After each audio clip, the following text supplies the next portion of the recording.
اعوذ باللہ من الشیطان الرجیم بسم اللہ الرحمن الرحیم وَإِذْ تَقُولُ لِلَّذِي أَنْعَمَ اللَّهُ عَلَيْهِ وَأَنْعَمْتَ عَلَيْهِ أَمْسِكْ عَلَيْكَ زَوْجَكَ وَاتَّقِ اللَّهَ تُخْفِي فِي نَفْسِكَ مَا اللَّهُ مُبْدِيهِ وَتَخْشَى النَّاسَ وَاللَّهُ أَحَقُّ أَنْ تَخْشَاهُ فَلَمَّا قَضَى زَيْدٌ مِّنْهَا وَطَرًا زَوَّجْنَاكَهَا لِكَيْ لَا يَكُونَ عَلَى الْمُؤْمِنِينَ حَرَجٌ فِي أَزْوَاجِ أَدْعِيَائِهِمْ إِذَا قَضَوْا مِنْهُنَّ وَطَرًا وَكَانَ أَمْرُ اللَّهِ مَفْعُولًا صدق اللہ العظیم وصدق رسولہ النبی الکریم۔ سورۃ الاحزاب کی 5ویں رکوع چل رہی ہے۔ پچھلی آیات میں حضرت زید بن حارثہ رضی اللہ تعالیٰ عنہ اور حضرت زینب بن جحش رضی اللہ تعالیٰ عنہ کے نکاح کے بارے میں وہ آیات نازل ہوئی تھی کہ حضرت زید بن حارثہ رضی اللہ تعالیٰ عنہ سے اللہ کے نبی صلی اللہ تعالیٰ علیہ وسلم نے ان کو یہ حکم دیا تھا کہ وہ جائے حضرت زینب بن جحش کا ہاتھ مانگے نکاح کے لیے، چونکہ خاندانی فوقیت تھی، خاندان اونچی تھی حضرت زینب بن جحش کی، اسی لیے انہوں نے انکار کیا۔ اس پر وہ پچھلی آیات نازل ہوئی کہ مسلمان مومن مرد و عورت کو جب ان کے بارے میں اللہ اور اس کا رسول کوئی فیصلہ کرے پھر ان کو اپنے بارے میں کوئی اختیار نہیں رہتا۔ جب وہ آیات نازل ہوئی تو حضرت زینب بن جحش رضی اللہ تعالی عنہ وہ نکاح کے لیے مان گئی اور انہوں نے حضرت زید بن حارثہ رضی اللہ تعالی عنہ سے نکاح کر لیا۔ چونکہ خاندانی فوقیت تھی تو نکاح کے بعد بھی وہ خاندانی فوقیت برقرار رہی اور ان دونوں کے درمیان ذرا سی بات پر جھگڑا ہونے لگتا تھا اور تیز باتیں ہونے لگتی تھی۔ تو اکثر اوقات ایسا ہوتا تھا کہ حضرت زید بن حارثہ رضی اللہ تعالیٰ عنہ اللہ کے نبی صلی اللہ تعالیٰ علیہ وسلم کے پاس آتے تھے، شکایت کرتے تھے۔ ایک بار یہ ہوا کہ حضرت زید بن حارثہ رضی اللہ تعالیٰ عنہ اللہ کے نبی صلی اللہ تعالیٰ علیہ وسلم کے پاس آئے مشورہ کرنے کے لیے کہ میں حضرت زینب رضی اللہ تعالیٰ عنہ کو طلاق دینا چاہتا ہوں، جدائی اختیار کرنا چاہتا ہوں، اب مجھ سے برداشت نہیں ہوتے۔ اس پر یہ آیات نازل ہوئی، فرمایا وَإِذْ تَقُولُ لِلَّذِي، جب آپ نے کہا اس شخص سے یعنی حضرت زید سے جو آیا تھا مشورہ کرنے طلاق کے بارے میں کہ حضرت زینب رضی اللہ تعالی عنہ کو طلاق دینے کا مشورہ کرنے آیا تھا، فرمایا کہ جب آپ نے اس شخص سے کہا انعم اللہ، کون سے شخص سے جس پر اللہ نے انعام کیا، وَأَنْعَمْتَ عَلَيْهِ، اور آپ نے بھی اس پر انعام کیا۔ اللہ نے کیسے انعام کیا، اللہ کے نبی نے کیسے انعام کیا؟ ہوا یوں، جب یہ چھوٹا تھا تو چونکہ یہ باہر سے تھے، یہ شروع میں تو یہ غلام تھے، تو ان کے قبیلے پر کچھ ڈاکوؤں نے حملہ کیا۔ اس ڈاکوؤں نے ان کو وہاں سے اغوا کیا، یہ بچے تھے،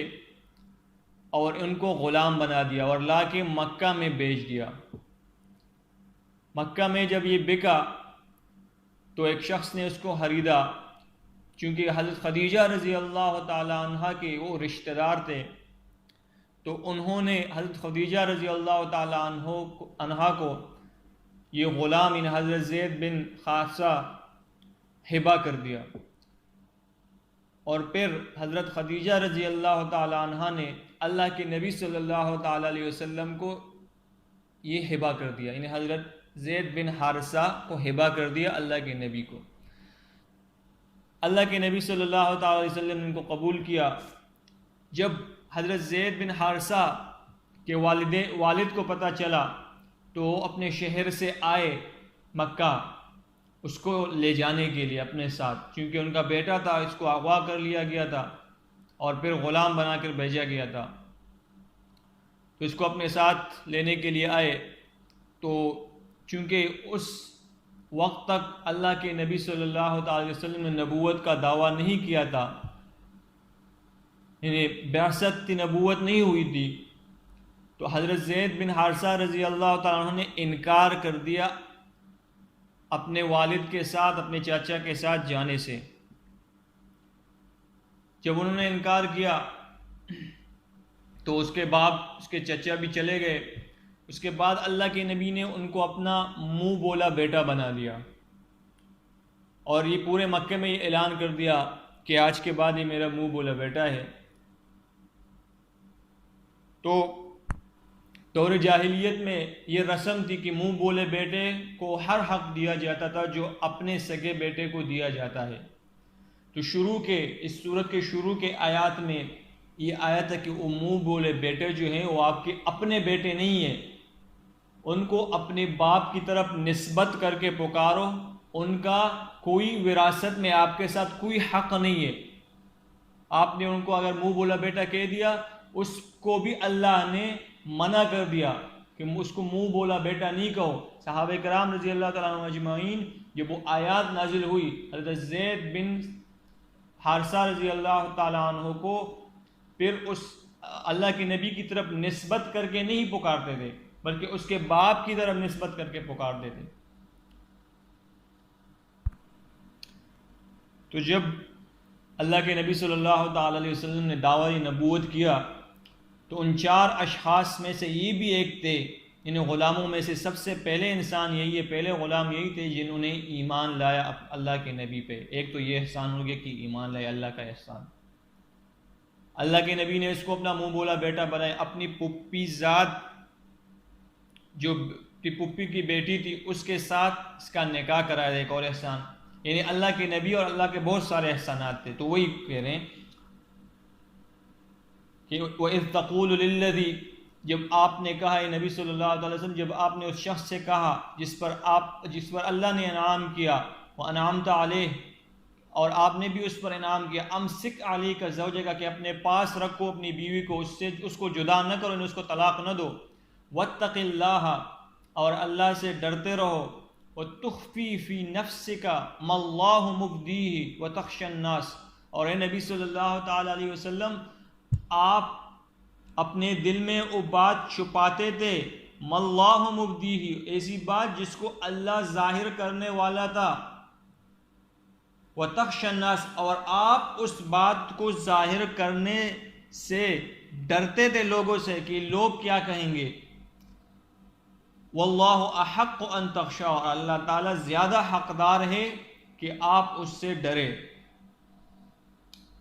چونکہ اللہ کے نبی صلی اللہ علیہ وسلم کو پہلے سے ہی ذریعہ وہی یہ بتا دیا گیا تھا کہ ان دونوں کے درمیان، حضرت زید بن حارثہ اور حضرت زینب بن جہش، ان دونوں کے درمیان طلاق ہوگی، دونوں جدا ہوں گے۔ تو اللہ کے نبی صلی اللہ علیہ وسلم کے دل میں یہ بات آئی کہ ان سے میں نکاح کر دوں حضرت زینب بن جہش سے، چونکہ اللہ کے نبی صلی اللہ تعالیٰ علیہ وسلم نے ان کو، حضرت زید کو اپنا منہ بولا بیٹا بنایا تھا، اور منہ بولا بیٹے سے بھی نکاح نہیں کر سکتے تھے دور جاہلیت میں، اس لیے لوگوں کی باتوں سے اللہ کے نبی ڈرتے تھے۔ تو اس رسم کو مٹانے کے لیے اللہ کے نبی صلی اللہ علیہ وسلم کے دل میں یہ بات تھی کہ اس عورت حضرت زینب بن جہش رضی اللہ تعالیٰ عنہ سے میں نکاح کر لوں۔ تو اللہ وہی فرما رہے ہیں کہ آپ جو دل میں اپنی بات چھپاتے تھے، اللہ اس کو ظاہر کرنے والے تھے، اور آپ لوگوں سے ڈرتے تھے کہ لوگ کیا کہیں گے، اور فرمائے واللہ احق ان تخشاہ، اللہ تعالیٰ زیادہ حقدار ہے کہ آپ ان سے ڈریں۔ فلما قضا زید منها وطرا، جب زید نے اس عورت یعنی حضرت زینب بن جہش سے جدا ہونے کا فیصلہ کیا اور طلاق دے دی ان کو، زوجناکہا، ہم نے آپ کا نکاح کرایا، اے نبی صلی اللہ تعالی علیہ وسلم، ہم نے آپ کا نکاح کرایا اس عورت سے، حضرت زینب بن جہش سے، بنت جہش سے، لکی لا یکون علی المؤمنین حرج، تاکہ مومنین پر کوئی تنگی نہ ہو، فی ازواج ادعیائہم، ان کے منہ بولے بیٹوں میں۔ یعنی دور جاہلیت میں تو یہ رسم چلتی تھی کہ جو منہ بولا بیٹا ہوتا تھا اس کی بیوی سے بھی اس بیٹے کی طلاق کے بعد نکاح نہیں کیا جاتا، اس کو حرام، ہمیشہ کے لیے حرام قرار دیا جاتا تھا۔ لیکن اسلام نے اس رسم کو مٹایا. فرمایا لِكَيْ لَا يَكُونَ عَلَى الْمُؤْمِنِينَ حَرَجٌ، تاکہ مومنین پر، مسلمانوں پر، صحابہ کرام سارے جتنے بھی قیامت تک مومنین ہیں ان پر کوئی تنگی نہ ہو اپنے منہ بولے بیٹوں